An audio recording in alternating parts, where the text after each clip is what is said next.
ഇല്ല, മിഠായി വാങ്ങിച്ചു തന്നിട്ടുണ്ട്. അതിപ്പോ എന്റെ അടുത്ത് പറയാൻ പറഞ്ഞു. എങ്ങനെയുണ്ടായിരുന്നു പെപ്പയുടെ കൂടെ? നല്ലായിരുന്നു, അടിപൊളിയായിരുന്നു. പ്രിൻസസ് ട്രീറ്റ്മെന്റ് ആയിരുന്നു.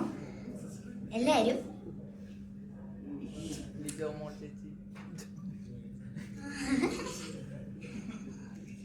ചേച്ചി ഭയങ്കര സാധനമായിരുന്നു. അല്ലായിരുന്നു, ജസ്റ്റ് കിഡിങ്. JK. എല്ലാവരും ഭയങ്കര കൈൻഡായിരുന്നു, ഫണ്ണി ആയിരുന്നു, അടിപൊളിയായിരുന്നു. പെപ്പയുടെ അടി കണ്ടിട്ട് പേടിച്ചോ?